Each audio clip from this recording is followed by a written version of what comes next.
Welcome to Discovering You, where personality meets possibility. I'm your host, Victoria Theriault. On this show, we dive deep into what makes people tick and how understanding that transforms the way we lead, work, and connect.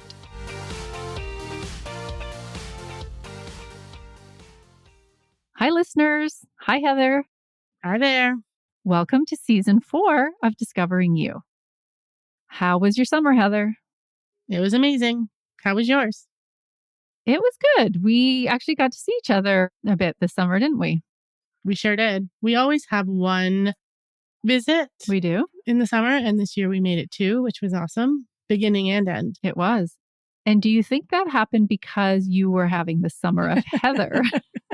It definitely made more space this summer for doing fun things. So yes, I do think that was the case. So our regular listeners that know our personalities a bit, guys, you should have seen Heather, like super chill, very relaxed. You sound so surprised. Am I not normally super chill? You seem like you look tanned and your hair looks blonder and you're just, I don't know, there's like a whole easy breezy vibe. Yeah, well, I was definitely trying to have a more relaxed summer. Mission accomplished. So that happened. And then also some exciting news in the last week or so, a new addition to your family. Oh, yeah. We got a new family member. We got a new puppy. He is 9 weeks old. He's adorable. Yeah, he's been here for a week-ish, week and a half. And he's great.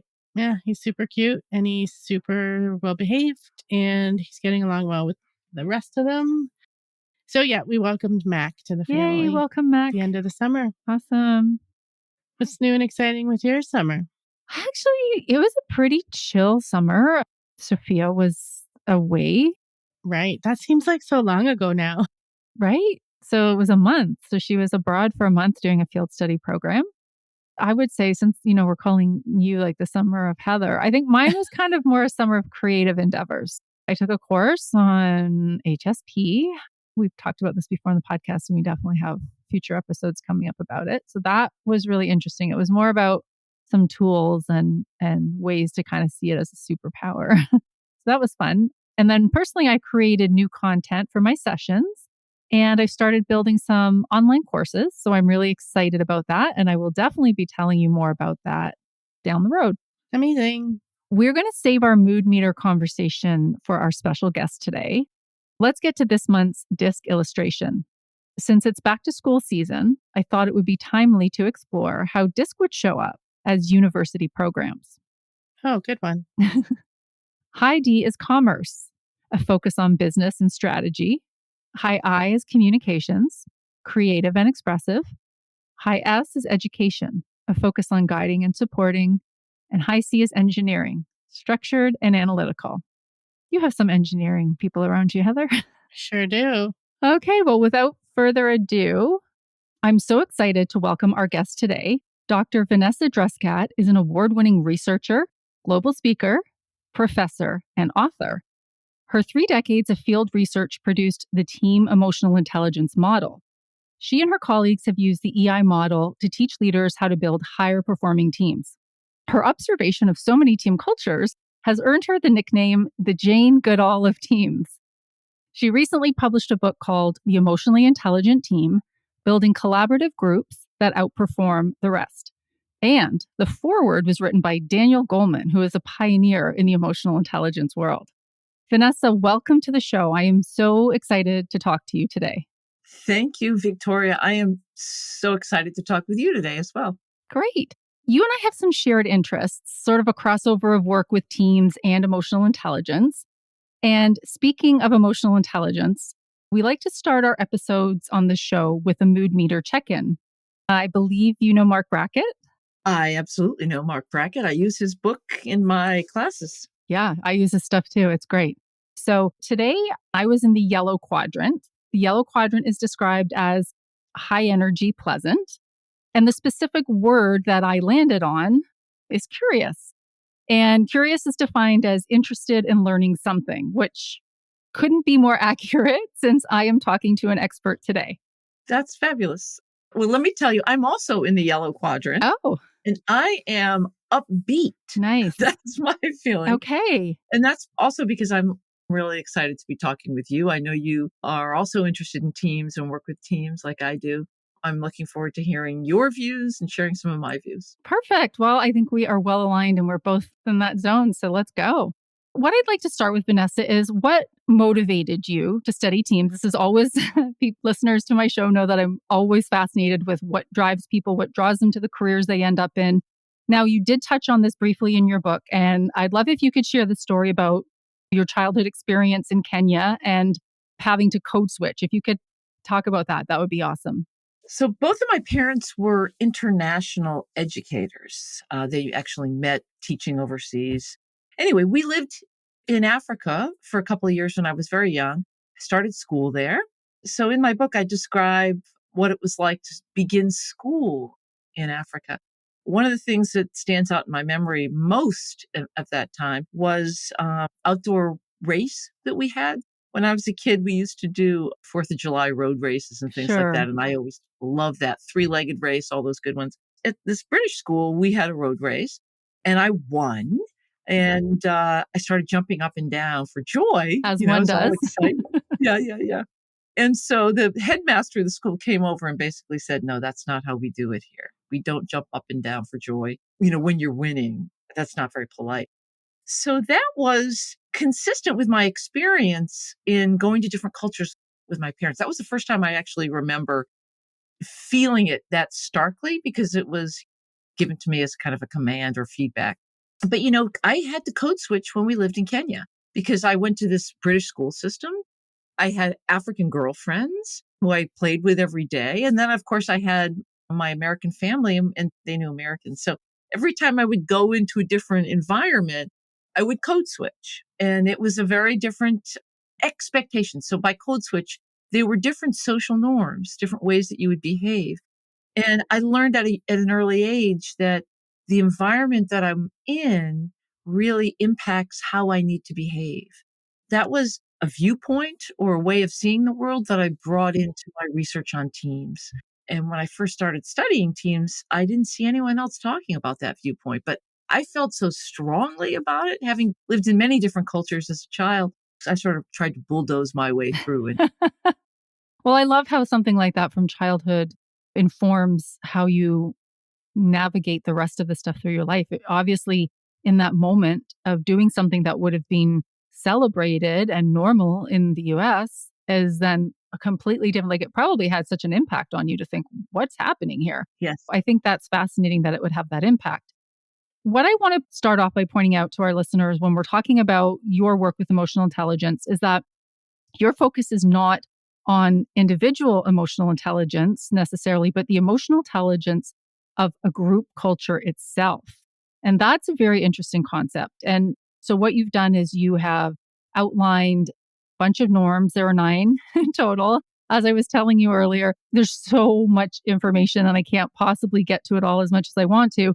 But I would like to hone in on some of the key ones. And the first one that you identify, you call it understand team members. Of all of them, you say that this is the most important norm in your team EI model. And a vital part of it is about the need to belong. And I'm going to take a quote from your book. You write, to experience belongingness, a person must feel seen, known, understood, and supported by the entire team. We evolve to flourish in groups where we have a stake in the outcomes because we belong. We have no intrinsic stake in those outcomes if we don't. I love how you articulated that. It makes so much sense. I know when I'm doing team workshops, that is so important to get everyone to collaborate and brainstorm together. Some of the things we do is they come up with like a team charter, like here are the things we're going to strive for. Here are the things we're going to try to avoid. But seeing that happen, that sense of we all have a role on this team, like I belong on this team.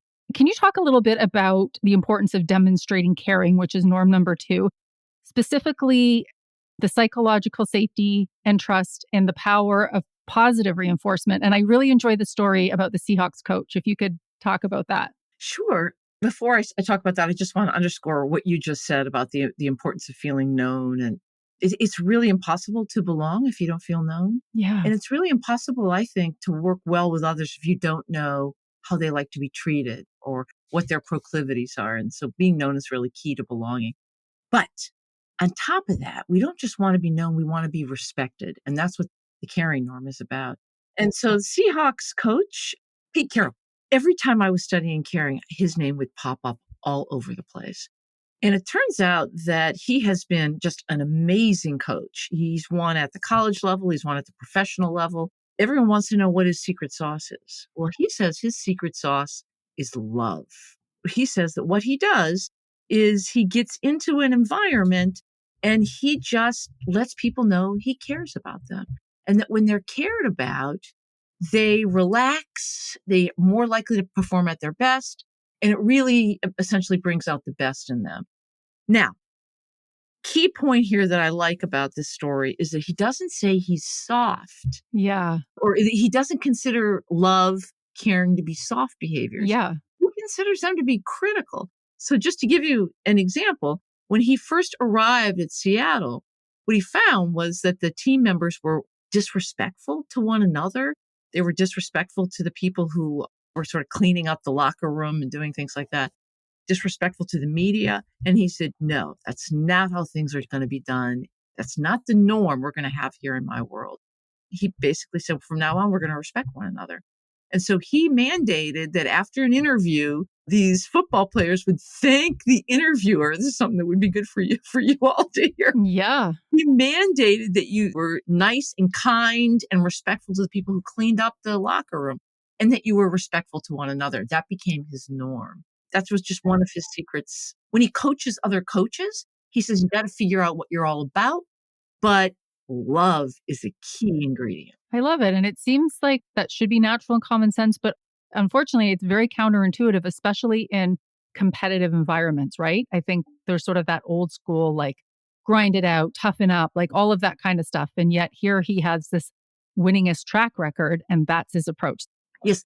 Let me say one more thing about that, tough it out kind of mentality. I'm sure you're familiar with Angela Duckworth's Grit. work on grit. Yes.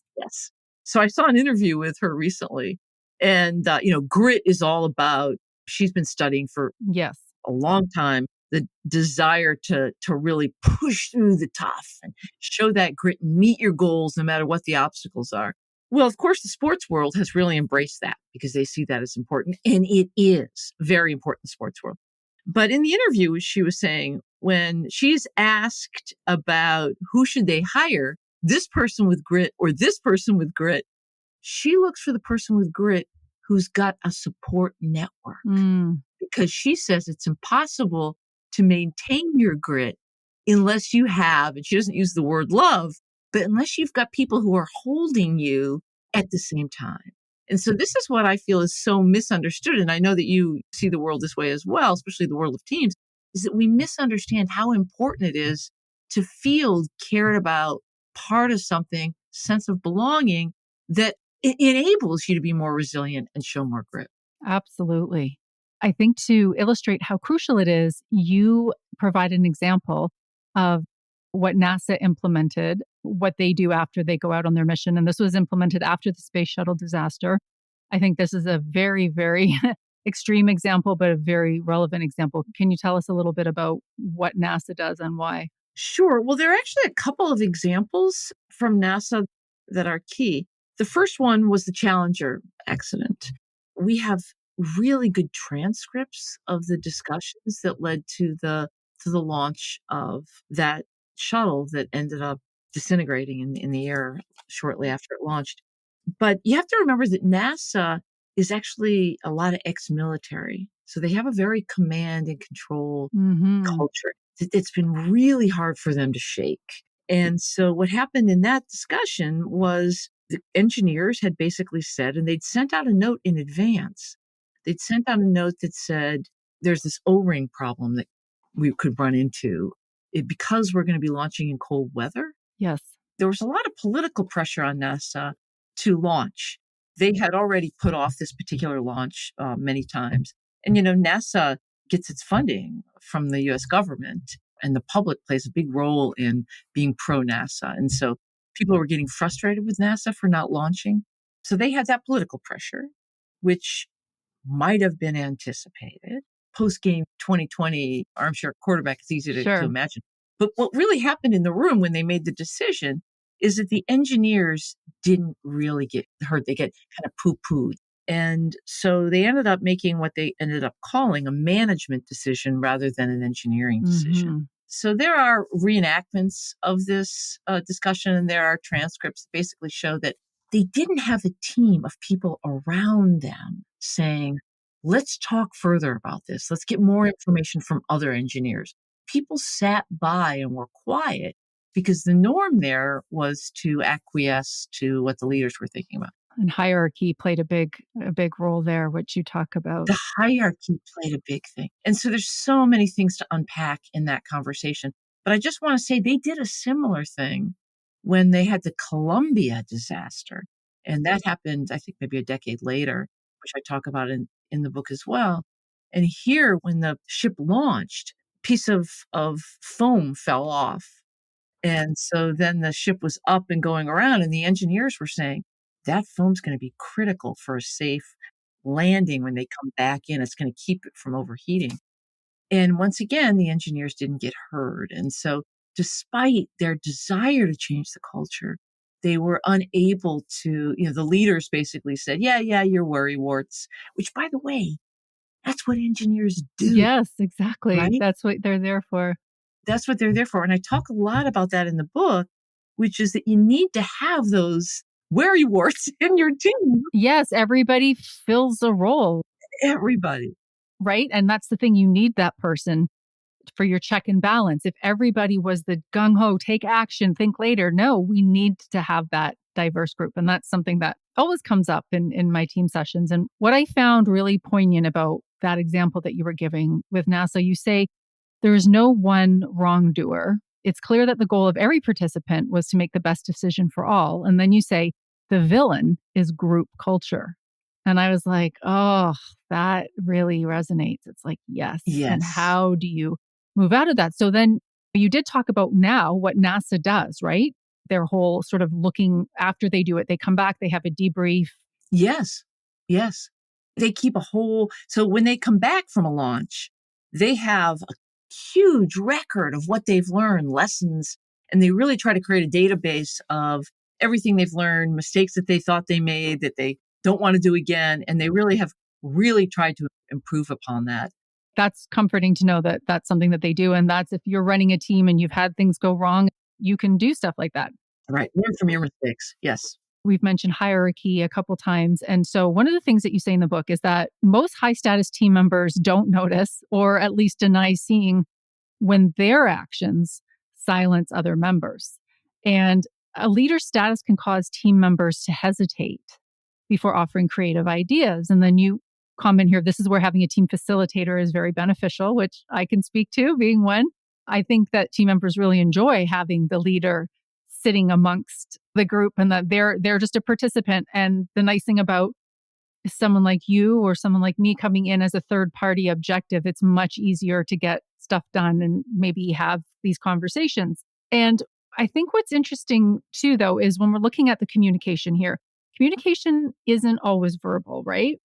And I was so excited to see you mention a study done by Sandy Pentland and his students at MIT, because since I have started doing this, every single workshop that I start by referencing this study. So when I was reading it, I was like, oh my gosh, this is the study that I talk about. Oh, good. Yeah. And so I wondered if you could just expand a little bit about that and in terms of, the nonverbal signals and also paralanguage, all this great stuff. Oh, it's so important. Yes, it is. I link back to the research on the neuroscience and the research on emotional intelligence, which basically says most of our communication comes through this paralanguage or this eye contact or body language. Pentland's work is just phenomenal. And again, I'm glad you know about it. Many people don't, and I'm always trying to get it out there more often. So Pentland, being at MIT, and I actually had the pleasure of visiting his lab a few times. Oh, great. I used to belong to a research team. I won't get into the boring part, but he had all the technology, but they didn't have the theory to make sense of what was going on. So they had to bring psychologists in to help them figure out why this was happening the way it did. What they designed was a little small case that folks would wear.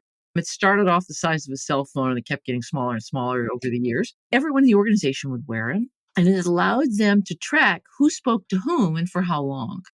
They didn't track actually what was said, but they did track the tenor of the conversation, whether people were laughing and, that kind of thing. What they basically found is that teams that communicated more often were higher performing.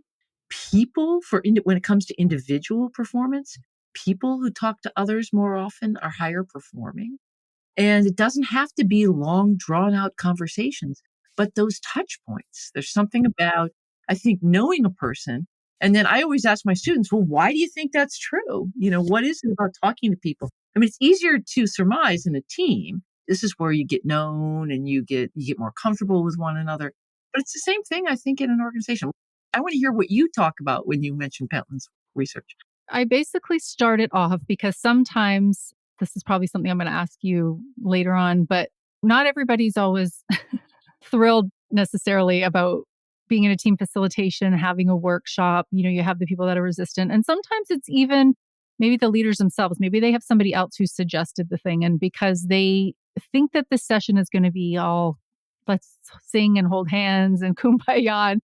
When I say, what is the number one, that they did the study and it looks at what is the strongest predictor of a team's success, I reference the study because it's about how did these teams communicate with each other? How did they interact? And the part that I love to pause on, and you said it too, is they didn't even have to hear what they were saying.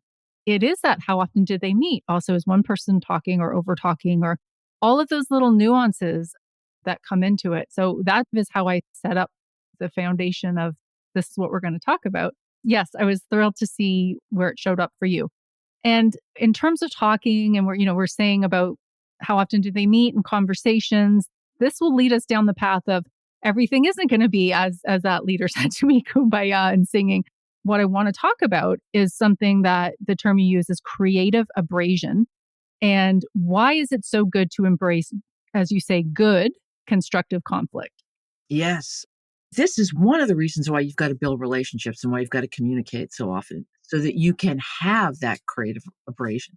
So let me just say that so many teams have this norm, which is that we don't argue. Leaders get afraid of what's going to happen when you do argue. But what happens when you debate, let's call it a debate rather than an argument. So, the words that we use matter. Oh my gosh. You know what's so funny, Vanessa? This is one of those things that I kind of prompt in my workshop. There's a point in the workshop where people have communication preferences, right? And it's based on the profiles that they have. And a lot of them will say, and I leave the word on argue for a reason, because I want people to see the difference in how they are perceiving that word. So a lot of people, those who tend to be leaders, more direct, they don't see argue as a bad word. To them, it means debate. But people who aren't see argue as conflict, as so negative, as diminishing. And so we literally dive into that word. And by the end of it, we all agree we're going to say debate, and debate doesn't have to have all these negative feelings. Yes, absolutely. We're going to pause there. Join us next time for part 2 of our conversation with Vanessa Druskat. This show is a Twisted Spur media production produced by our very own Heather McPherson. If you enjoyed this podcast, please share with a friend and subscribe wherever you listen to podcasts.